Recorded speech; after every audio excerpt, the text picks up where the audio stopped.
अस्सलाम वालेकुम फ्रेंड्स, उम्मीद है कि आप सब खैरियत से होंगे। तो आज आप लोग को बताने वाले हैं डॉक्टर ईसाक मशहूर हर्बलिस्ट हैं और इनके बताए हुए नुस्खे दुनिया भर में आजमाए और माने जाते हैं।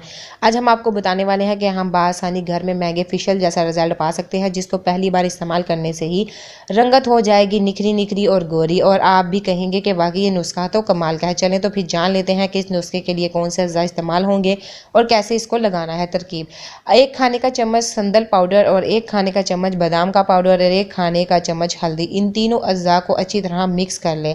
इस पाउडर को 1 खाने का चम्मच लेकर, अगर आपकी स्किन खुश्क है तो इसे दूध में मिलाकर पेस्ट लगाएं, और अगर ऑयली है तो दही में इस पाउडर को मिलाकर इस्तेमाल करें। और अब इसको अच्छी तरह मिक्स कर लें और पेस्ट बनाकर 20 मिनट तक चेहरे पर लगाकर धो लें। चेहरा निखर जाएगा और रंग कुदरती अज्जा से पार्लर के महंगे फेशियल जैसी गोरी रंगत हो जाएगी। इन्फॉर्मेटिव वीडियो है, दूसरों तक लाजमी शेयर कीजिएगा। Thank you for watching my video.